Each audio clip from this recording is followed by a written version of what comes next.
আসসালামু ভাইজান, কেমন আছেন? আলহামদুলিল্লাহ ভালো। এই উরুস শরীফে কবে আসছেন?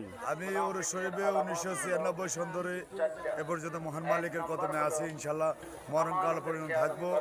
আমি যখন 1996 সনে যখন ফার্স্ট নজরানার কাফেলালে দরবার শরীফ আসি তখন বাউন্ডারির ভিতরে ছিলাম আমি। আমার প্রশ্ন করার সুযোগ দিয়ে। সরি, তাই আপনি এই দপ্তরে কোন কোন ফন্টে আছেন? আমি আছি কোন ফন্টে আছেন? মানে ফন্ড বলে খেদমত করি, কোন ফন্টে কাজ করেন? মানে স্বেচ্ছাসেবক ফন্ডের খেদমত করি, তারপরে তো হলো ওই বাস্তরা ফন্ডের খেদমত করি, মানে যখন যেটা মালিকের কদম ধরে থাকি। যখন একটা খেদমত ধরে রাখতে হবে। আচ্ছা। এই দপ্তরে যে খেদমত করেন, জি, কি বিনিময়, কি স্বার্থে? আমি কি মহান বিনিময়, কি স্বার্থে?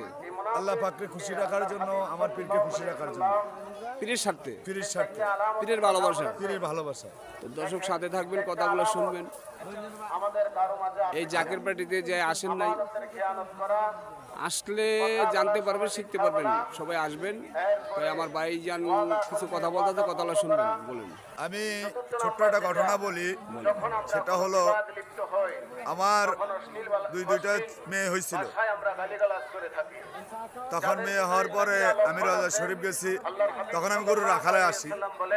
আসার পরে আমি রাজা শরীফ জিয়ারত করে আসলাম। আসার পরে আমি হুজুর পাকে দরবারে একটা নালিশ করলাম যে হুজুর পাক আমার দুইটা মেয়ে দিচ্ছে আল্লাহ পাকে, খাজা বাবার উসুল্লাহ যদি আমার একটা ছেলে হয়, আমি একটা ছাগল দেবো। মহান আল্লাহ পাকের দয়া, খাজা বাবার উসিলায় আমার একটা ছেলে হয়েছে।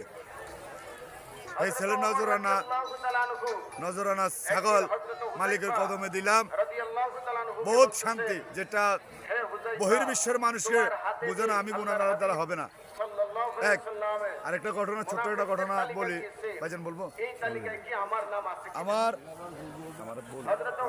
বাস্তব ঘটনাগুলো বলে আবু এদিকে আসো।